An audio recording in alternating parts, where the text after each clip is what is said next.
Thank you for coming back to the Woodsman Perspective Podcast. This is Brent, and we got a really cool treat today. We're going to do a Throwback Thursday. Yep, Throwback Thursday was a thing in social media for a while, and I don't know if it still is or not, but we're going to bring it back. And it's a great way to bring back some of these good snippets, I guess, from some previous episodes. And this one is from our earlier episode called Unlocking Native Nutrition. And Mitt goes on a really good run on Disturbance, and we're talking fire, but he also gets into tillage, and this is a great teaser because Mitt's coming in with us to record on that very thing in the next few days. So it's a little bit of a teaser for an episode that's coming up, but it's a really good Throwback Thursday short, and we hope you enjoy it. Mitt Wardlaw on Disturbance. Y'all have a good day.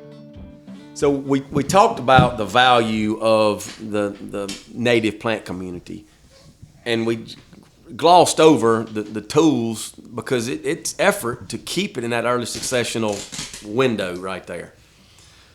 So most often we're thinking about a mechanical type mechanism, which would be a drum chopper, a shear blade, or something like that. We've got fire, and then we've got herbicide. Those are really the three tools that we generally think about. Disturbance to keep that early successional. Well, when you start thinking about, all right, the plant communities in that early successional, you got really what you're targeting is forbs and grasses. Right. All right, and so there's the forbs. It doesn't only give you cover, but it gives you that forage that we're looking for. Now the grasses, you get the cover, but it's got very low quality forage, but it's still very, very important when you're managing this early successional because it's fuel. It carries the fire. And we've got to have the grasses to be the fuel to carry the fire, which keeps us that early successional. Which promotes the forbs. So you can see where that loop. Forbs. That's right. Okay. Where you see where that loop, you have to have the grasses in order to have the fire to promote that sustainability in that early succession. And so that's the way that I choose to think about it, forbs and grasses. And so then, all right, you can manipulate through disturbance, like you said, Chris, whether it be disking or whatever, in the different times of year. And this is where it gets really, really interesting. And a landowner needs to be a student of his property and the results of these disturbances. All right, so when you burn in March versus May, you're going to promote a different plant community. All right, so if you can start thinking about that in terms of the seed that you have in your seed bank versus the one that I have, I can start promoting the ones that are good and discouraging the ones that don't. When you start understanding the germination time of different plant communities and when I can put a fire across it and start hurting them to discourage their growth, you can see where the timing of and the window of that fire or herbicide or disking, that disturbance, I can start promoting some and discouraging others and really hone in on where I'm be the highest quality. So that timing matters. Timing matters. It's not an accidental. And oftentimes we do it based on when the conditions will allow. Yeah. I mean, I've tried to burn several times in February and don't get one burn day in the whole month. Right. Either too wet or the wind's around the wrong direction. That's right. If we could design that in a perfect world, you can see where we can start promoting that, and not only the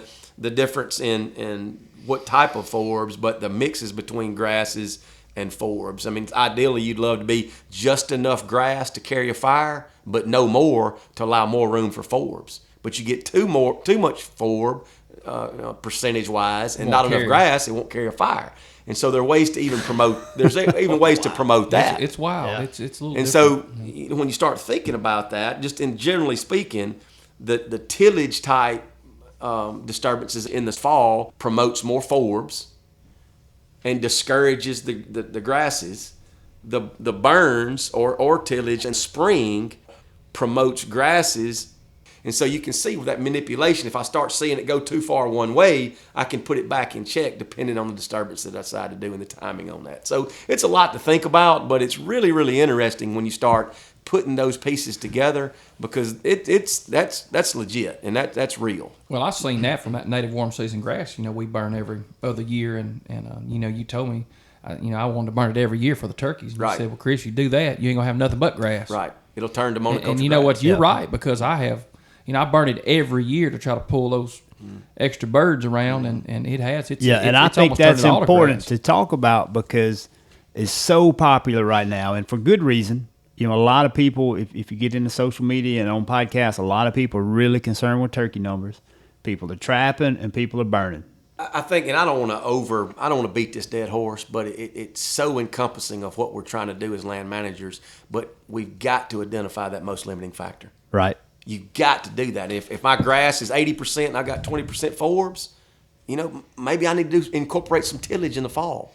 I mean, so it's just identifying that most Site specific. Is that what we're saying? It's site specific and timing. That's right. And it's not just a landowner. I mean, lease lands. You got to spend. It's like Mitch, you said earlier. You've got to spend some time on them feet. No doubt.